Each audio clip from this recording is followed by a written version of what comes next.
that's the daylight increasing and the nighttime increasing. So with the signs, we're looking at individual creativity or individual creativity, and as against the balance of social receptivity or communal being receptive to others, putting things out. So the aspects we have activity to awareness, the houses we have being and functioning. In the signs we have individual and collective. These are the polarities, and they do align with each other, but not in the way that has been promoted. I haven't really seen books on this. I haven't written a book on this because this is very controversial. Most people say, how can this possibly? The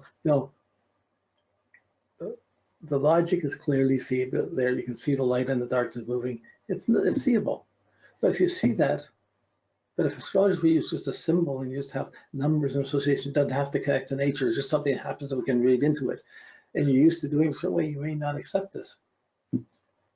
For a lot of people, for the symbol-minded, a lot of people are symbolically working the chart, but not trying to, they don't accept the chart as the DNA or the fabric of your life, and then how you're connected to nature, how you experience it is the very part of how the soul comes alive and gains its experiences. So here, the conjunction is like the Capricorn at the new beginning. This is, everything's difficult at the beginning. It takes extra effort. It's more pressure on you. It's, I take on this. I got this new action. Oh, I'm going to have to do this. I got this new lover. I'm going to have to clean up after. I'm going to have to take care of it. Oh, I got to get all this extra work. It's the beginnings of work, Capricorn. Then you get a bit of, it starts building up teamwork. What's right, what's wrong. And you get to the square and you start getting to the Aries point. Goes from Pisces to Aries to Taurus. And you get up to the full moon. It's like the Gemini phase. Everybody's running around building up to the full moon. The waxing gibbous phase builds up like everybody's running around trying to see whatever they can do while it's full moon. And then it changes back again. So the waning side is like the darkness increasing side, the understanding increasing side. The understanding, the darkness is when you had the greatest way, starts waning. The light's waning. That's how we talk about it, but the darkness is increasing. And we saw it in the signs, we saw it in the houses, it's there in the aspects. And every aspect, here we just have the four main aspects. But if we had the 30 degrees, we had the 60 degrees, we had the 72 degrees, we had all these other divisions into it. You got a 1/5, 1/7, 1/9, 1/10, 1/30th. There's people going to harmonics that count them up to 1/360th. So technically every degree has its own unique set of aspects. But they will still all align along these phases, along these cycles. I think. Yeah, this is just puts it all together. The conjunction, you have the Capricorn and the third house being aligned for the increasing light.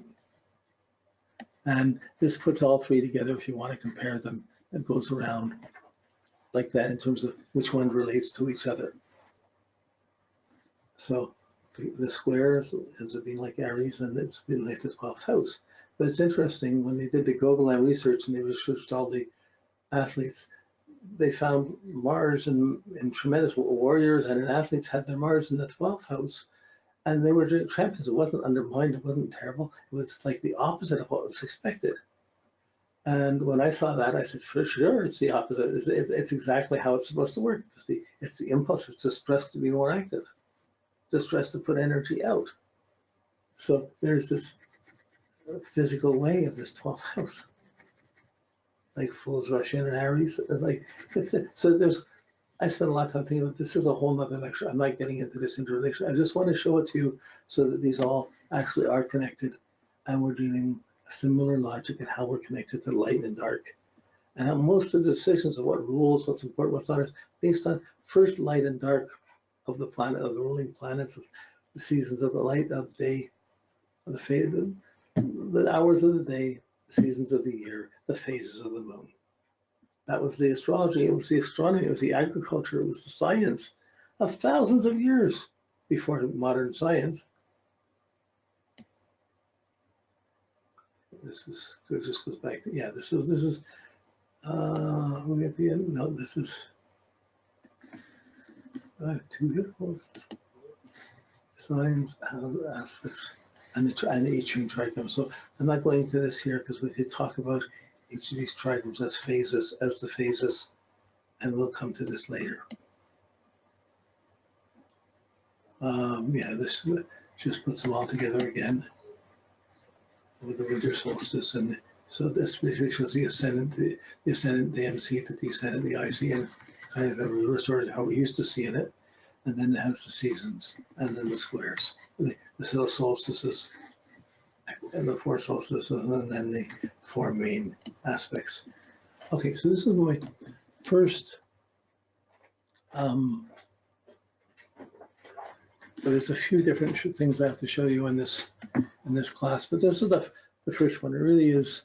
We just went back through all of the things from the very beginning.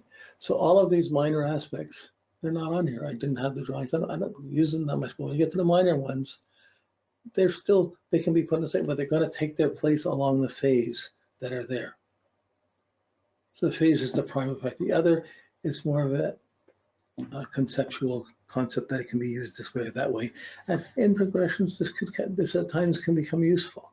When you're at a block and you're trying to figure out something, often in progressions, you're working 2 years, sometimes 20, 30 years on a specific aspect. So you get a lot of ways to think about it and a lot of room to expand. And at that point, these other minor aspects can come helpful, but they're not a replacement for the phases. Okay, now.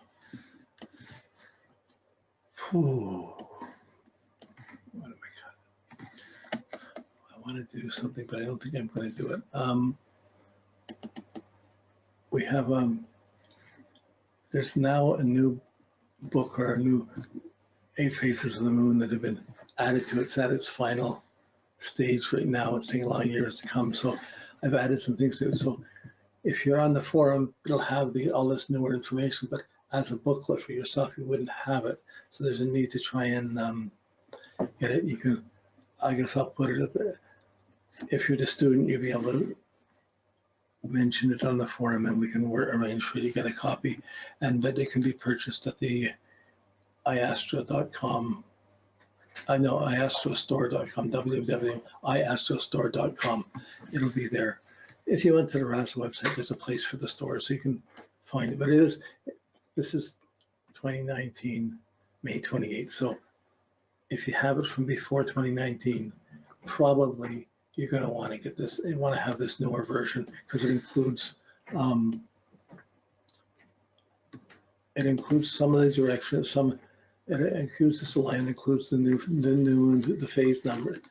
Like people have had this, probably have these phases rewritten in 2018. They probably have that, just aligned differently. It's just been fixed up a little bit. So we just have come through looking at the 8 phases.